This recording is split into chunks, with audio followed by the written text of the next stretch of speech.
Porcos na sala. Frank e Diamond. 16. Os prós e os contras nas técnicas e nos métodos. Ao mesmo tempo em que quero oferecer alguns pontos de orientação, quero deixar bem claro que este ministério de libertação sempre deve estar sob a direção do Espírito Santo. Há uma tendência entre os cristãos de procurar, nos ministérios espirituais, fórmulas que sirvam para todas as situações, em vez de ficarem abertos e dependentes do Espírito Santo. Tenho observado que as pessoas envolvidas no ministério de libertação utilizam métodos diferentes uns dos outros.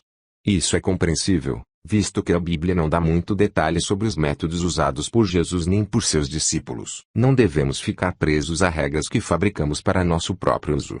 Como hão de ser tais regras? Se somos bem-sucedidos usando certa técnica, então, somos inclinados a concluir que foi a técnica que obteve o resultado e não o poder do nome de Jesus. Tenho notado que o Espírito Santo gosta de variedade e que podemos confiar a qualquer técnica necessária. Quais são algumas das regras feitas pelos homens? Alguém pode dizer que nunca deveríamos impor as mãos numa pessoa que está sendo libertada. Outra pessoa insistirá com certeza que sempre deveríamos impor as mãos. Ainda outra dirá que se deve esfregar o estômago ou bater nas costas do cativo para libertá-lo. Se começarmos a procurar métodos e técnicas, o resultado será nada menos que confusão. E exatamente isso que o diabo quer de nós. A verdade é que o Espírito Santo podia indicar qualquer dos métodos mencionados. O Espírito Santo tem me dirigido a fazer coisas estranhas nas ministrações de libertação. É nosso dever escutar ao Espírito Santo e lhe obedecer. Será que Moisés estranhou quando Deus mandou-lhe ferir a rocha para providenciar água para o povo ou lançar uma árvore nas águas de Mara para que elas se tornassem doce, uma vez que os israelitas não podiam bebê-las por serem amargas? Parece estranho que Jesus cuspisse no chão e fizesse um pouco de lama para usar na cura dos olhos de um cego. Que diferença faz a técnica escolhida pelo Senhor, contanto que os resultados apareçam? A imposição das mãos. Aos que contendem que Jesus nunca impôs as mãos em ninguém durante uma libertação. Há, pelo menos, dois casos que indicam o contrário. Um é a cura da sogra de Pedro. Está escrito em Lucas 4:39 que Jesus repreendeu a febre. Ele tratou a febre como se fosse uma personalidade. Isso indica que a febre era demoníaca. O texto paralelo em Mateus 8:15 diz: Jesus tomou-a pela mão, e a febre a deixou. Um segundo caso de imposição das mãos para a libertação é o de uma mulher encurvada por um espírito de enfermidade. E veio ali uma mulher possessa de um espírito de enfermidade. Havia já 18 anos, pode algum poder endireitar-se. Vendo a Jesus, chamou e disse-lhe: Mulher, estás livre da tua enfermidade. E, impondo-lhe as mãos, ela imediatamente se endireitou e dava glória a Deus. Lucas 13:2.11-13. Desde que há poucos casos estabelecidos em que Jesus impôs as mãos nas pessoas durante a libertação, não é para resolvermos que a imposição das mãos é sempre necessária. O mesmo princípio de verdade é válido para se ministrar o batismo no Espírito Santo. As Escrituras indicam que houve a imposição das mãos para o recebimento do Espírito Santo, mas, ao mesmo tempo, há outras ocasiões em que não houve a imposição das mãos. De novo repito, devemos ficar sensíveis à orientação do Espírito Santo sobre o que devemos fazer. Lembro-me de uma vez em que estávamos expulsando demônios de um rapaz de 16 anos. O primeiro demônio foi medo. O rapaz foi tomado pelos espíritos que o jogaram no chão. 5 homens presentes fizeram tudo para reter o rapaz com o mínimo de sucesso. Mas outros demônios foram chamados e manifestações violentas acompanharam cada espírito. Sem demora, o Espírito Santo deu a palavra de conhecimento que a manifestação foi promovida pelo espírito de violência. O rapaz foi instruído a não deixar o espírito tomá-lo, mas de lutar conosco contra ele para mandá-lo embora em nome de Jesus. O espírito de violência foi expulso sem muito combate. E não houve mais distúrbio enquanto outros saíram. Isso nos mostrou que um demônio presente numa pessoa podia manifestar-se, enquanto outros espíritos estivessem sendo expulsos. Esse aprendizado ajudou-nos muito. Em ministrações subsequentes, quando a pessoa se tornava violenta, o demônio de violência era expulso, e as manifestações cessavam. Um caso muito interessante foi o de uma mulher de 30 anos. Ela não era forte fisicamente e tinha sofrido cirurgia séria uns 3 meses antes da ministração de libertação. Não obstante, ela demonstrava força sobrenatural sob influência demoníaca. No começo da ministração, ela foi jogada no chão e ficou deitada. Por causa da força anormal demonstrada por ela, Uma pessoa foi designada para tomar conta de cada perna e cada braço. Minha esposa prendeu a perna direita da mulher e disse com autoridade: "Esta perna não vai se mexer." Naquele momento, a mulher levantou minha esposa do chão com aquela mesma perna. Havia muitos espíritos fortes habitando naquela mulher. A luta para expulsar cada um era tão intensa que, fisicamente, ela não aguentava a expulsão de mais do que 1 ou 2 por dia. Ela estava firme em seu propósito de ficar livre por completo, e vinha toda noite, depois do trabalho, para mais uma ministração. Foi somente depois de 2 semanas de luta diária que encontramos a chave. Ficamos sabendo que, quando ninguém a tocava, os espíritos não reagiam tanto. Cada vez que alguém a tocava, um demônio gritava: "Não me toque." Confrontamos o espírito "Não me toque" e o expulsamos. Depois de ficar livre deste demônio não houve mais manifestações de violência. Temos encontrado o demônio "Não me toque" várias vezes. Em alguns casos, o demônio reage somente ao toque de um homem e em outros casos somente ao toque de uma mulher. Estes são os casos em que é melhor desistir de tocar na pessoa. Os casos em que a imposição das mãos ajuda a desligar os demônios são muito mais frequentes. Há casos em que os espíritos falam através da pessoa, e até choram e choramingam: "Sua mão está quente, está me queimando", ou palavras semelhantes. Os demônios podem sentir unção das mãos de quem está ministrando e são torturados por elas. Os demônios podem habitar em qualquer parte do. Quando uma mão toca nesta área, os demônios frequentemente saem pela boca, com mais prontidão.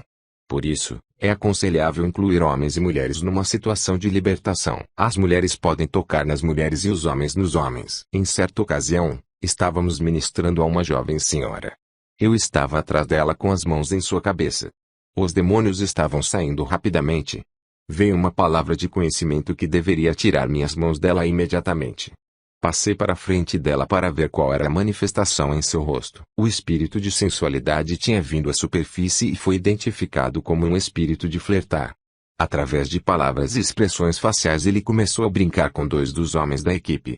Uma vez que o toque de um homem servia de alimento para tal espírito, ficou clara a razão por que o Espírito Santo levou-me a tirar as mãos de sobre ela. Algumas das razões que surgem contra a imposição das mãos durante a libertação têm sua origem no medo. Algumas pessoas ficam com medo, pensando que o espírito maligno vai atacá-las. Ouvi alguém dizer que, durante uma libertação, ele sentiu um demônio mover-se do cativo para sua mão, subindo pelo braço e entrando em seu corpo. Pessoalmente, minha experiência não tem sido desse tipo. Tenho usado a imposição das mãos em centenas de pessoas, durante vários anos, e nunca fui atacado por demônio nenhum, como resultado desse contato físico. O princípio é este: nenhum demônio pode atacar-nos ou entrar em nós se não há oportunidade para isso. O medo pode providenciar tal brecha. Se alguém tem medo, então, o demônio já tem a abertura necessária. Há uma situação que poderia deixar o ministro pensar que está sendo atacado, durante a ministração de libertação. Por exemplo, quando o espírito de dúvida estiver pessoa na sala já pode estar com um espírito de dúvida. Enquanto a ordem para sair é dada para a dúvida, os espíritos de dúvida nas 2 pessoas podem manifestar-se. Tenho visto vários exemplos disso. Mas a Escritura diz: "A ninguém imponhas precipitadamente as mãos." 1 Timóteo 5:22. Pessoalmente sou de opinião que essa passagem se refere somente à imposição das mãos na ordenação e não tem referência à imposição das mãos para os fins de cura, batismo no Espírito Santo ou libertação. Reconhecendo que essa passagem pode ser aplicada à libertação, não se trata de uma proibição, mas de uma advertência. Isso é um princípio aplicável em todas as situações em que se emprega a imposição das mãos. Realmente, não é para nós ministrarmos a cada pessoa que encontramos, ou ministrarmos a uma pessoa antes que ela tenha sido preparada adequadamente. Repito e enfatizo que o que devemos evitar é o medo dos espíritos imundos. Se o diabo nos deixa com medo dele, ele já ganhou um contra-ataque. A Bíblia nos dá a confiança de que podemos entrar em luta contra os espíritos demoníacos, absolutamente sem medo da possibilidade de vingança contra nós. Eis aí vos dei autoridade para pisar de serpentes e escorpiões, e sobre todo o poder do inimigo, e nada absolutamente vos causará dano. Lucas 10:19. E que em nada estáis intimidados pelos adversários. Pois o que é para eles prova evidente de perdição, é para vós outros, de salvação, isto da parte de Deus. Filipenses 1:28. Os demônios farão tudo para criar medo nos que ministram libertação. Já ouvi espíritos falarem através da pessoa, e olhar para mim com um olhar gelado, e, com o rosto da pessoa no meu, dizerem 3 vezes, e cada vez com mais ênfase: vou te pegar. Vou te pegar. Vou te pegar. Calmamente, respondi: não, demônio, você não vai me pegar. Jesus disse que eu posso pisar centímetros você e você não me causará dano nenhum. Não tenho medo de você, e sair em nome do medo de você, e sair em nome de Jesus. O demônio saiu, sem causar qualquer dano. Não devemos prestar atenção às ameaças dos espíritos demoníacos, pois eles são simplesmente mentirosos e acusadores. Em outras ocasiões, o demônio me ameaçou dizendo: se me expulsar, vou entrar em você ou em alguém na sala. O seu objetivo é criar medo e fazer o ministro de libertação cessar o ataque. O medo é uma das táticas comuns do inimigo, e devemos nos sentir seguros em nosso coração de que não temos nada a temer. O inimigo já está derrotado por Jesus e ao nome de Jesus se dobre todo o joelho. Filipenses 2:10. Conversando com os demônios. Não é possível pôr fim a toda a conversa dos demônios ao lidar com eles em libertação. Às vezes, eles falarão, como fizeram com Jesus. Mas devemos conversar com eles quando eles desejam falar. Tenho a dor a respeito disso. Não devemos conversar com os demônios, a menos que o Espírito Santo indique o contrário. Na libertação do Gadareno, Jesus mandou o Espírito falar, dizendo: qual é o teu nome? Marcos 5:9. Qual é a vantagem em fazer o demônio se identificar? Por experiência, tem sido provado que é mais fácil quebrar o poder de um demônio depois de ele se identificar. Alguns espíritos são mais tenazes que outros. Em geral, quando um espírito teimoso é obrigado a identificar-se, ele sairá. Seu poder é quebrado. Contudo, há um perigo inerente em conversar com os demônios. Nunca devemos conversar com os demônios a fim de conseguirmos mais conhecimentos. A Bíblia condena tal comunicação com os demônios. Veja Deuteronômio 18:10, 11. O cristão tem o Espírito Santo que é sua fonte de sabedoria. Ainda que mandados falar a verdade em nome de Cristo Jesus, os demônios irão mentir. Mas há ocasiões em que o Espírito Santo indica que é para você forçar um demônio a revelar os nomes dos outros habitantes demoníacos. Mais uma vez, isso tem o propósito de quebrar a resistência deles. Não deveria ser um substituto para o dom de discernimento de espíritos. Não dependemos da boca mentirosa dos espíritos maus para dar-nos as informações que podemos receber do Espírito Santo. No início do meu ministério de libertação, eu mandava os espíritos falarem. Não custou muito para perceber que todos eles falavam das mesmas coisas, salpicando-as com um pouco da verdade. O ministro que está principiando é geralmente inclinado a querer ouvir os demônios falarem, mas logo irá entender que não é necessário. Os demônios são bastante espertos para saber que quanto mais eles possam prolongar uma conversa, tanto mais tempo eles prolongar uma conversa, tanto mais tempo eles podem ficar na pessoa. O que eles detestam ouvir são as palavras: cala a boca e sai. A conversa deles é geralmente uma tática de retardamento. Não tardou que aparecesse na sinagoga um homem possesso de espírito imundo, o qual bradou: que temos nós contigo, Jesus Nazareno? Vieste para perder-nos? Bem sei quem és, o Santo de Deus. Mas Jesus o repreendeu, dizendo: cala-te e sai desse homem. Então, o espírito imundo, agitando violentamente e bradando em alta voz, saiu dele. Marcos 1:2.23-26. Há mérito também em interrogar os demônios através da pessoa que está sendo libertada. Uma senhora veio a mim, certa vez, para ser libertada e estava com muitos sintomas de opressão demoníaca. 2 horas de ministração não produziram nenhum resultado. Não houve a mínima manifestação indicando a presença de qualquer demônio, e muito menos a saída de qualquer um. No dia seguinte, eu estava lendo o Evangelho de Mateus da parte sobre o Gadareno. No 5º capítulo, o Espírito Santo me tocou no versículo 7, onde o demônio tinha suplicado: não me atormentes. Peguei meu dicionário de grego e notei que a palavra atormentar significa interrogar pela aplicação de tortura. Chamei a senhora para voltar naquela noite. Comecei a bombardear os espíritos com perguntas: como se chamam? Há quanto tempo vocês estão habitando nela? Vocês são tão tolos em pensar que podem resistir ao nome de Jesus? Etc. Dentro de poucos minutos a mulher começou a tossir e a expelir os espíritos maus. Os demônios não tinham falado através desta senhora nem deram qualquer sinal de ter ouvido o que eu tinha dito, mas a tortura da interrogação tinha quebrado o poder deles. Podemos estar certos de que as nossas perguntas e ordens são eficazes mesmo antes do que possamos perceber quaisquer resultados externos. As interrupções durante a ministração. A libertação pode acontecer numa atmosfera serena. A experiência aumentará a confiança e permitirá à pessoa ministrar sem tensão. O ministro tem de reconhecer que ele é o servo do Senhor Jesus e que está se movendo no poder e na autoridade a lhe concedidos. Quem está mandando na situação é ele e não o poder do demônio. Uma ministração pode ser prolongada. Pode gastar horas. O cativo, tanto quanto o ministro da libertação, podem precisar de uns minutos de descanso.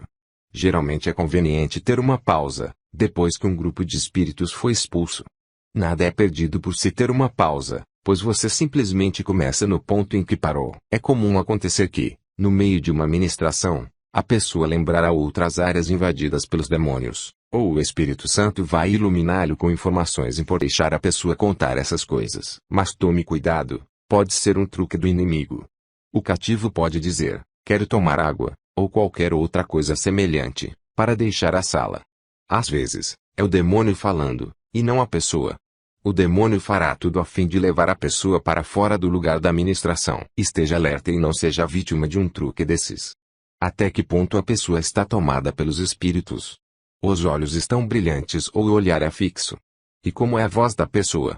O que seu próprio espírito está dizendo? Um amigo meu era novato no campo de libertação. Ele e um colega estavam expulsando os demônios de um homem. Os espíritos tinham tomado conta do homem e os dois ministros estavam no chão segurando os braços e as pernas do cativo. Depois de algum tempo o homem reclamou que estava sendo maltratado e precisava descansar um pouco. Sem reconhecer que era o demônio falando, e não o próprio homem, eles o deixaram. Logo que as pernas ficaram livres, o demônio fez o homem dar um chute e meu amigo ficou com 3 costelas quebradas. Este caso é um pouco fora do comum, mas enfatiza a necessidade de se reconhecer quem está falando. As posições do corpo. Desde que os demônios são geralmente expelidos pela boca ou nariz, e podem ser acompanhados por catarros e muco, é melhor que a pessoa esteja numa posição compatível com tais manifestações. Uma das melhores posições é sentar-se numa cadeira comum inclinada da cintura para frente, com os braços sobre os joelhos. Se a ministração for de curta duração, a pessoa pode ficar em pé. Em alguns casos, é possível que a pessoa queira deitar-se com o rosto para o chão ou ficar com as mãos e os joelhos no chão. A posição varia com o tipo de manifestação que é revelada. Em geral, a própria pessoa acertará a melhor posição para a manifestação, sem qualquer instrução. É só fazer aquilo que seja normal ou natural. Estive presente numa reunião dirigida por um ministro proeminente em libertação. Era uma reunião bem grande e mais de 100 pessoas se apresentaram para serem libertas. O ministro pediu que outros com experiências nesse setor viessem ajudá-lo. Um rapaz, perto de mim, logo foi tomado e caiu no chão. Ele estava tossindo violentamente e os demônios estavam saindo de sua boca com espuma. Era verão e a sala estava muito quente. Eu podia ver que ele estava muito desconfortável e sugeri que ele se sentasse um pouco. Outro homem, que estava perto de mim, me censurou por isso e disse-me que era necessário que ele continuasse na mesma posição em que ele começou até que todos os espíritos saíssem. Cumpri as instruções, uma vez que a libertação do homem era muito mais importante do que um debate, mas isso é contrário a toda a minha experiência. A pessoa que está sendo libertada pode